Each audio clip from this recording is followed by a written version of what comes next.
And joining us now, she's part of this national championship team, historic Texas team. Of course, a senior, has done it all in her throughout her career. Was an all Big 12 freshman performer, has been an all scholar performer, and is going to be part of this senior class that is going to go down as one of the greats in the history of Texas softball history. Been part of three national championship series appearances and a national champion. Katie Cimusz joining us here on In the Circle on D1 Softball. How you doing? I'm doing great. Thank you so much for having me. How does that say? When I say now national champion, what comes to your mind now? Just all the work that our team has put in this year. I mean, it paid off in a huge way for us, and I think especially my class.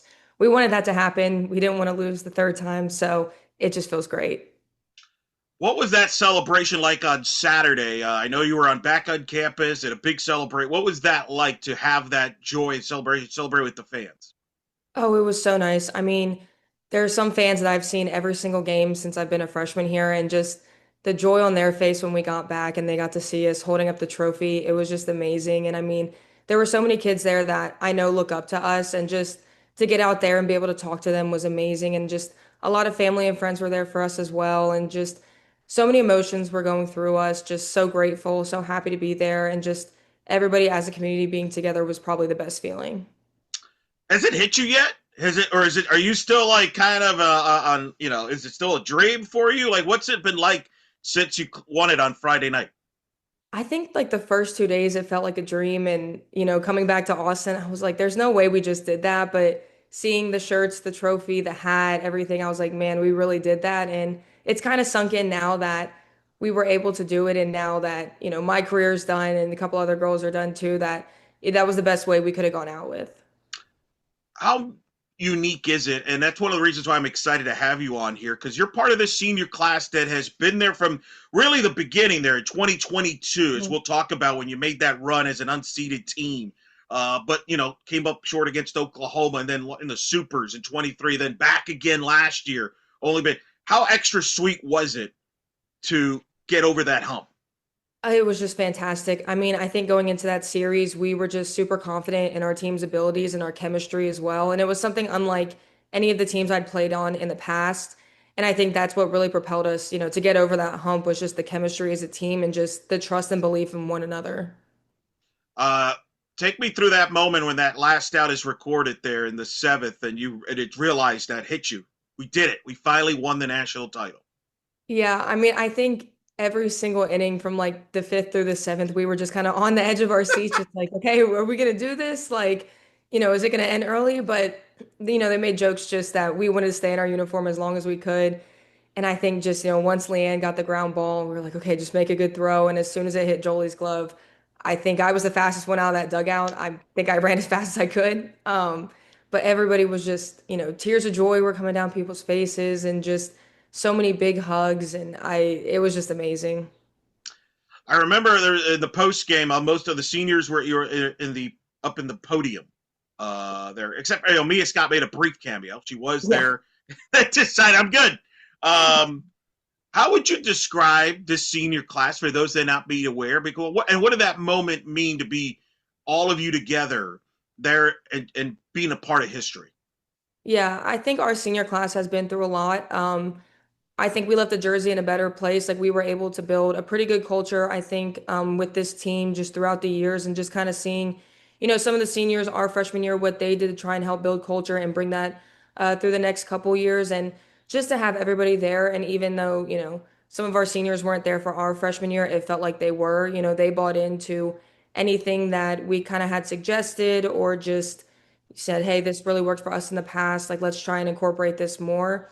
So just everybody being on the same level and just thinking, man, like, this is our team. Like, we want to be able to help lead the younger ones so that when we're gone, we're able to have still that strong culture in future years. Did going through the pain of the way it ended last year, I talked to some of the players. They felt that that was the experience, having gone through that experience, helped them this year. Do you sense that? That you had to, I mean, not that you enjoy, obviously it was a painful day, you wish it didn't happen, but in a way, you almost had to go through that to get to this point this year. Oh, yeah, of course. I think, our motto, Feel the Fire, I think that was one of the main points that really led us to that motto. And I know after the games, with last World Series, we were just like, we don't want to feel that again. We want to be able to be the ones holding the trophy above our heads. And yeah, it did kind of, make us mad, everything like that for the following weeks after those games. But we realized like, you have to go through the tough times to get to the top of that podium. And I think we embraced it really well. We didn't sulk on it for too long. And I think, that's kind of what really lit the fire under us. Speak about yourself and others like that have came in that freshman class in 2022. Mhm. Because none of this really was a part of Texas softball history. Really, when people thought of Texas softball, they thought of the Cat Osterman era, rightfully so. But here you are as a freshman, you get in there 2022. You're unseeded, but you make that incredible run where you win the regionals in Seattle, you win the Super in Fayetteville, and you get all the way to the national championship series. And that kind of started this incredible run, this 4-year run for this program. hmm Yeah, I think that entire postseason, we were like, what do we have to lose? The pressure is not on us. We didn't have to win the regional or the supers, but we went in there just playing freely. And I think everybody put each other on each other's backs and said, hey, you know what? If you don't get it done this at bat, I'll get it done the next one, and just really used each other to carry ourselves through those series. And I think that's what we do best is just playing free when our backs are up against the walls. And I mean, I think we were facing elimination in both of those regionals and supers, and we were like, you know what, it's not our time yet. So we just kept playing the way we could, and I think that's some of the best I had seen that team play. And of course, you got players like Mia Scott, who ends up playing, as we find out, on an ACL with an injury. I mean, how mind blowing is that? I know. She just is amazing. I mean, she is the most calm, collected person on the field. I mean, you would have never known that she had a torn ACL with all the plays that she was making, but she makes it look easy. And I mean, you have so many little girls who look up to her, and she's just that star player. Well, what's wild is she played such a high level that I don't think people actually believed the injury. Like, I mean, not that they thought it was like a lie or anything. It was just, oh well, maybe it's overblown, And no, Yeah. no, and like she showed it afterwards. That was a legit injury, and yet she still played at a high level. I mean, do you all as players like marvel at that? Oh, for sure. I mean, when we found out that, it was torn and there had been like some previous things going on, we were like, man, like, how are you still playing like this? We were just all just so surprised that she was able to keep such a high caliber level of playing. And I mean, she did it for a while, and I mean, she never let it show. She never let anybody down with it. And I mean, that's just Mia Scott. So. Speak about the growth here from your freshman year, then you have the sophomore year where you get to a super regional, but then the junior year you skyrocket. You're most ranked number one most of the year. You win the Big 12 regular season title. You get to the champ series. Just speak of that growth and development that you saw through each year as one of the as a veteran. Yeah, I think honestly, just being able to say you have that experience in the postseason, I think is a huge thing. And I think, you get up on that stage and it's not your first time out there. I think for me, it was being able to help the girls who hadn't been there before. So like Reese Atwood, even Tegan last year, just helping them and saying, hey, you get out there, you just play the game. It's the same 60 feet to the base, you turn left. And yes, it's always going to be different. You're playing at different places every single year, but the fans are the same. You always have someone for you, someone against you. And it's just, there's not a lot of growth physically, I could say, over those years because, everybody has talent on this team across the nation. There's a bunch of talent. It's just, how well can you handle the pressure, I think. And it's just a mental game. And I think mentally, this team has grown so much. Speak to the roles because you've had various roles on this team throughout your career, and you're not alone in that. Speak about that and and how you have to buy into your roles because I feel that's a part of the story of the 2025 Texas Longhorns in a lot of ways, isn't it? It's a huge role. I mean, my first 2 years was a starter most of the time. Junior year, I didn't get to see much playing time, and that was like a huge transition for me because I didn't really know what to do. And I will say like the first month or so of season, I was pretty selfish of just I'm not playing, like I'm not having that much fun. But then finally it kind of clicked that like, I can make this fun. Like I'm gonna put the team in front of myself, my own stats, anything like that. And ever since then, like even this year, just kind of going in and out of the lineup, like it's always been team before me. And I think that's helped me grow just even off the field of, it's other people before myself and just letting, my inner wants kind of go to the side and be that need for somebody else and be there for them. And I think that played a huge role this year. I mean, there were a lot of different people who were in different positions, in different batting lineups, things like that. And I think everybody bought into, it is the team before me. And it helped out so much. Well, and a great example of that is the moment you had against Clemson, game two, extra innings, late night game, and next thing you know, your name's called. Yeah. And your job's to put down a sacrifice bunt. And I'll never Mhm. forget Mike White in the post game after that game, and even post games after that would keep bringing that up Mhm. as a huge moment for that this run and for the team there. What do you remember from that moment there? You're in the dugout, and then all of a sudden you get your number gets called to put down this sacrifice bunt that would set up what would go on to be the go ahead and winning runs to Mhm. get you to that game three against Clemson. Yeah, so I like my first thought when he called my name was, okay, I got to go get a hit. And then I walk up onto the field and he's like, hey, put a sacrifice bunt down. And I was like, me? Put a sacrifice bunt down? Okay. And so I just got in there and I was like, hey, all you need to do is just get it down. Like it's the most simple mindset I think I could have had in any of the at bats I've had in my career. And just the fact that, he had faith in me to go put that down in such a big situation. And then just to get it down in general was all I could have asked for. And the fact that it all worked out in the end, I'm very proud of myself for doing it, even though it's such a simple task. But in those moments, they can be bigger than what it really is. And just for me to kind of simplify it and get it down, I think, it's amazing. It's going to go down in history. Like Texas fans are going to remember that for a long time. Yeah. Uh, like, were you the best bunter in the team? Like, were you like, was it just I, one of those things? Hey, we're just going to call your number because we trust you in a big moment like that. I think it was just one of those things where they call my name. I mean, I think I've shown them I can put a button down, but I'm definitely not the like person top of the list to put a button down on the team. Describe that Clemson Super Regional because I covered that Super. I mean, you're 60 feet away from your season coming to an end. Prior Yeah. to that, where you get out of a second and third jam with nobody out, and Mhm. they were the designated winning team. You're able to get out of that, and then you set up the sacrifice bunt for then the sacrifice RBI, and then the other hit, and then you win it, and then you hang on to win game three. I mean, that was a roller coaster before you even get to Oklahoma City. Yeah, I mean, Clemson was such a gritty team. I mean, going into that super regional, we are like, okay, guys, like we can get to OKC, it's going to be great, we'll get these wins. And then just kind of first game getting like punched in the mouth like that, we were like, man, like they didn't come to mess around. And, I think that second and third, I think it was bottom of the seventh, bottom of the eighth, me and Sophia Simpson are in the dugout. And we're just like, oh my gosh, like, could this be it? Because in those situations, you think, a fly ball, just ground ball, anything like that kind of gets that run in. And just to get out of that inning was amazing. I think all of us, our hearts were beating, faster than they ever have before. But, once we kind of settled with that inning, it was like, okay, now that that's over, let's go play our game and let's go have fun. And, we had to keep it interesting the whole series. We never like to do it the easy way. We like to make it hard on ourselves.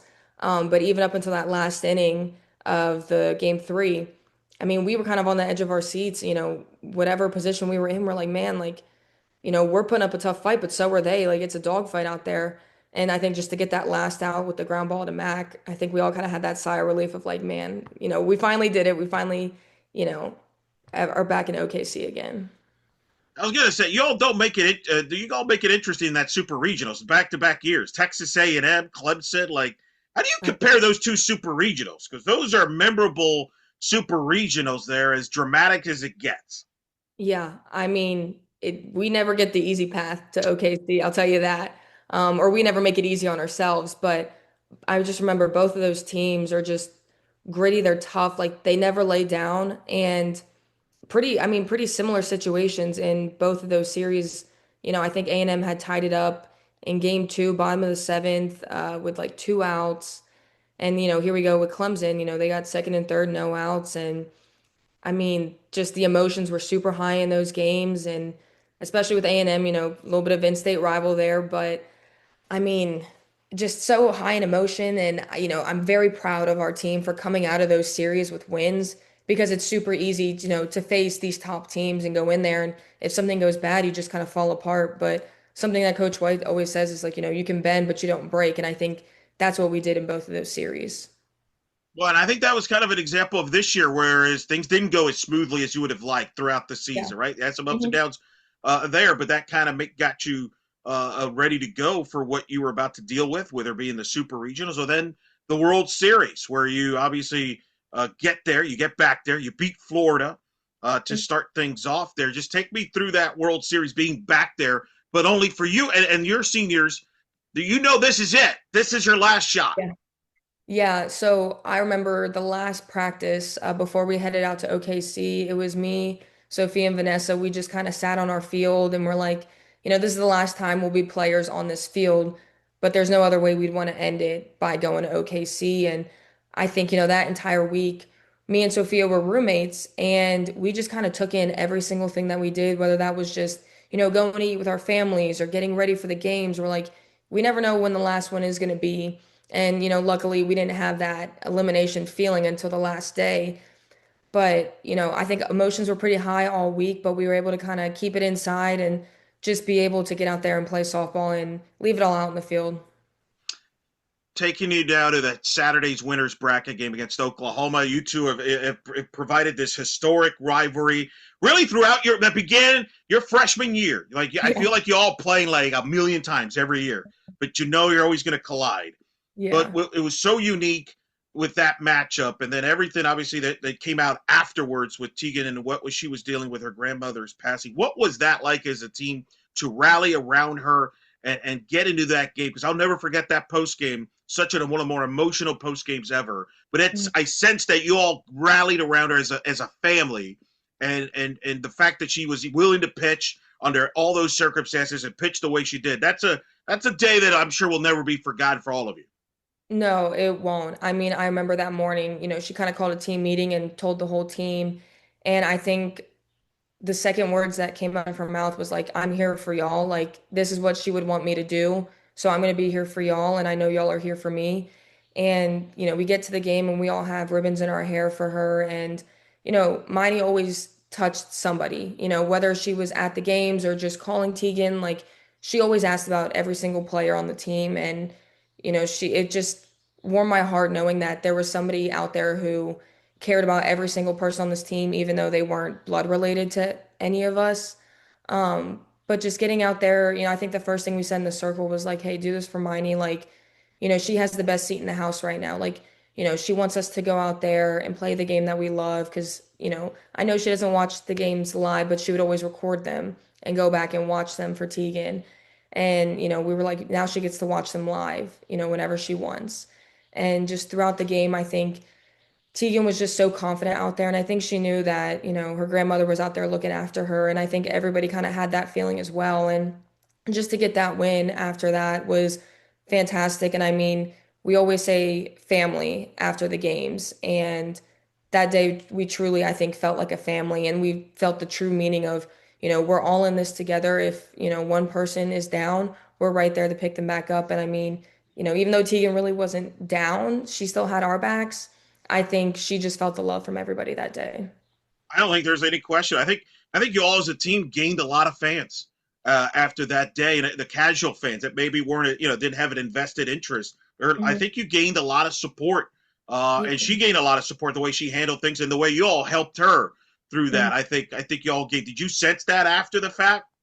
Yeah, I saw a lot of things on social media, just kind of that her post-game interview and things like that. And a lot of my old former teammates, coaches, things like that were just reaching out to me and just like, she is so strong. Like that has to be one of the most emotional post-game interviews I've ever seen. And just really seeing that, okay, even though something terrible has happened, she was able to go out there knowing that her team had her back. And I think that showed a lot of people that no matter what happens, like we will have each other's backs and we'll go out there and fight for you.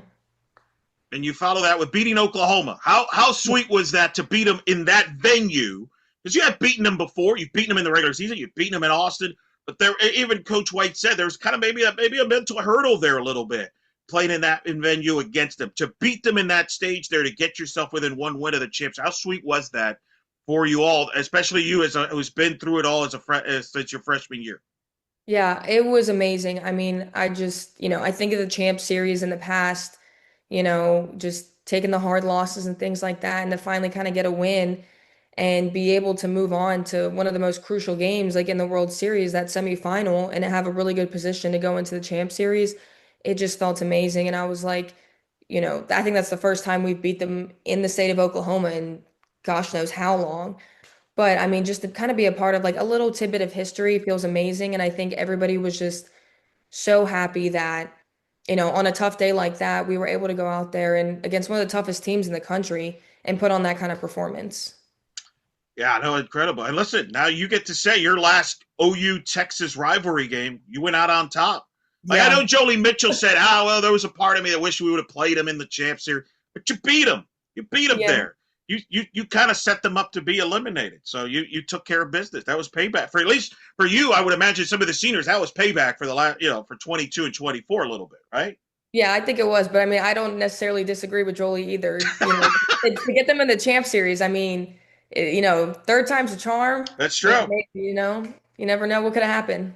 Never know. Now it's now you had to play Tennessee to get to the champs here. Mac Morgan, speak to her because she, her role this year was up and down. At times she wouldn't be used as often, but then every time her number was called, she was ready. She was ready that day, matching Carlin Pickett's pitch for pitch. Yeah, I mean, she is a competitor. We did this thing called Longhorn Olympics in the fall where we do a bunch of different sports.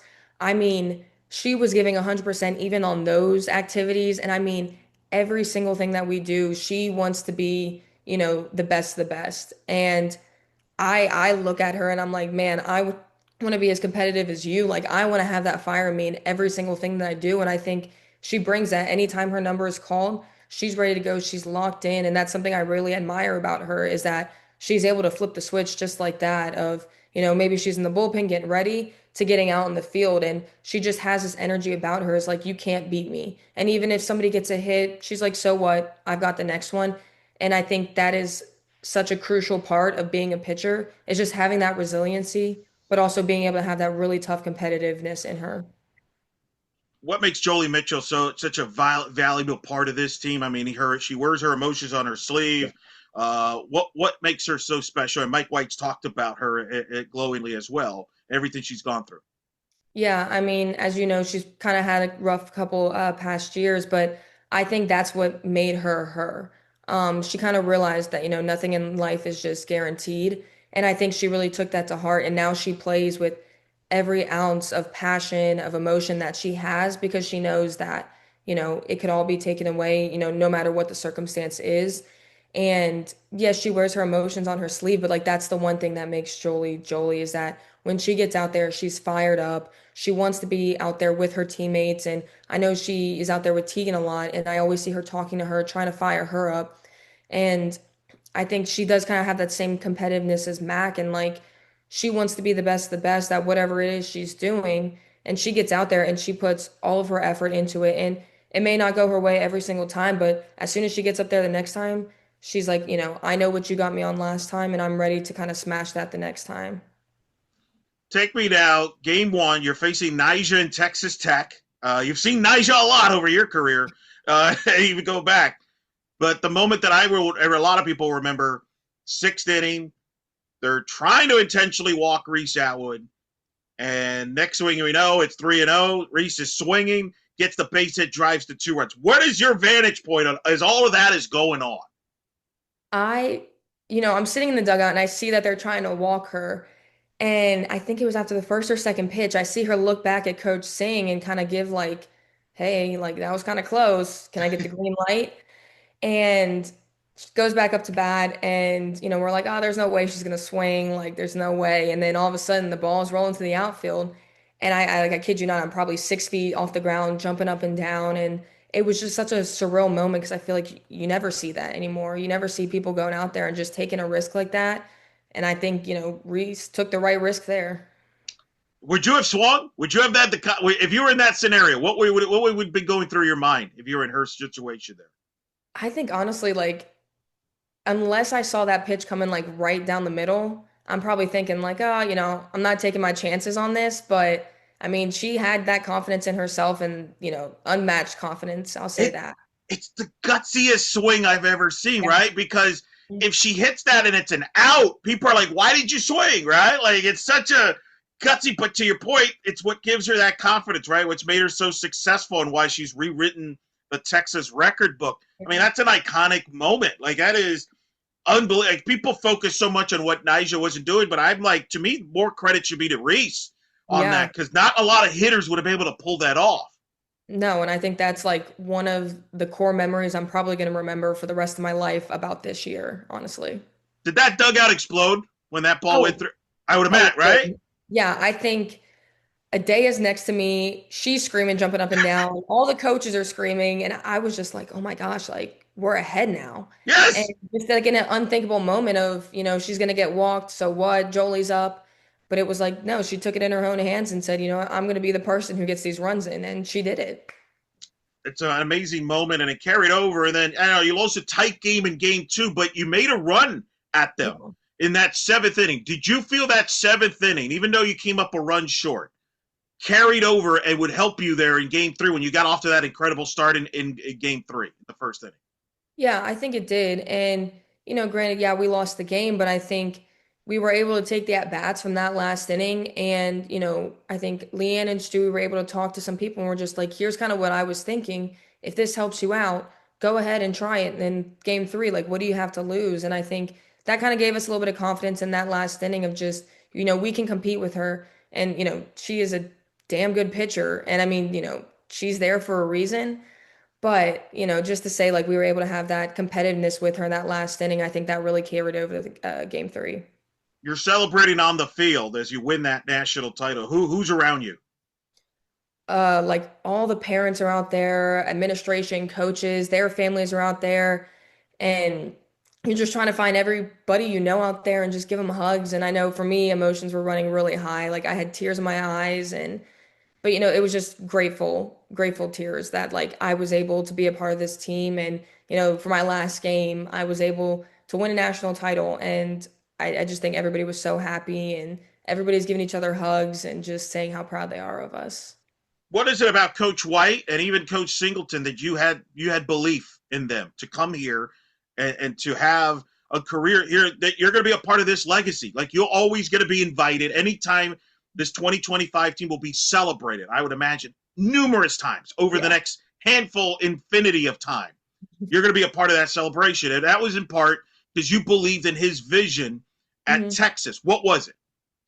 I think like whenever I committed, I believe he was there for 1 year prior, and I was Coach Singh's first recruiting class. And just the way that they talked about what they had envisioned for this program, and just kind of, here's what we're thinking for this team of this year. And they had plans almost every single year until up until this point where I'd be a senior.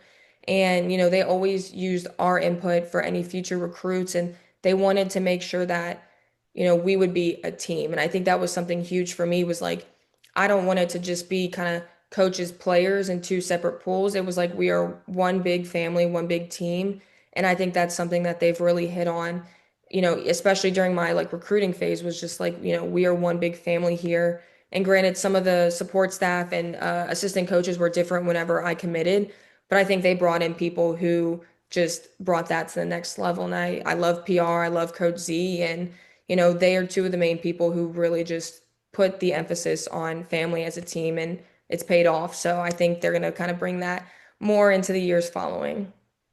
What's next for you now? So I will be getting my master's here at UT, and I will also be working in the business office for UT Athletics in a finance role. What a time to be in the business office I and know, kind of right? you picked I a heck know. of a time there. I know. What is it about that intrigued you go into that direction? Um, so one that the support that the administration has given us here is just amazing. And I have always wanted to make athletics better, for the next class, for, the little kids who are going to come in 10 years. And, I want to be a part of that, of just my love for the sport and just for all sports and just the opportunities that it can give you, and just be able to make the dream that I was able to have come true for the next generation. And so, what a better place to do it than University of Texas. Good for you. I'm happy. That's a great good for you and helping giving back. That's awesome. That's fantastic. All right, couple last before we let you go. Have you met Matthew McConaughey?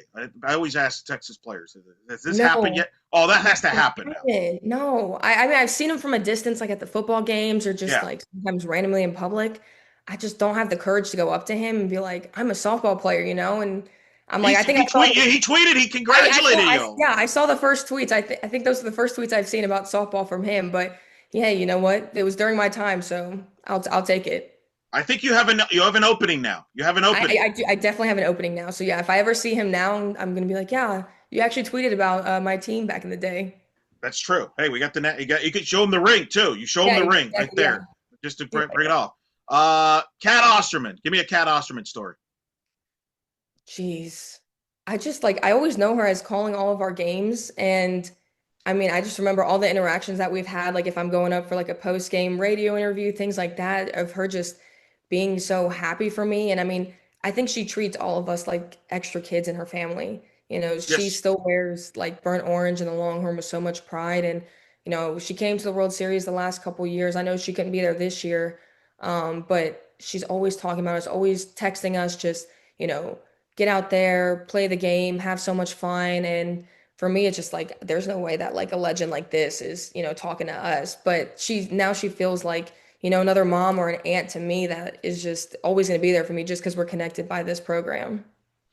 She cares about every player. Like it was funny. Like I remember last year, I called your series against UCF in Orlando, and she would reach out to me when you were you were playing, and would like correct me on something I said about you. I don't remember. It was like, hey, this is what it's supposed to be. This pronounce it this way. Yeah. So she's Yeah, got your back. She's yeah, got your back. she does. She does. Yeah, she will call you out easily on things. I'll tell you that. Well, now the cool thing is, in the future when Texas is in the World Series, if she's there, I feel like you and some of your seniors, you have to be with her there. I always feel like what's Yeah. funny is every time you all in the World Series, they try to look for her. Now Hmm. you all have the support because they always show Oklahoma scene. Now you all have to be back, right? As the seniors, have you talked about that, like being back there in the stands when Oh they yeah. get returned?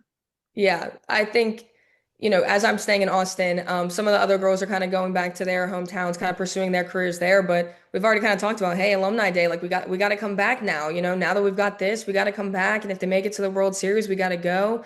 So I think we're already trying to make plans for next year of like, all right, let's get the plane tickets and let's go.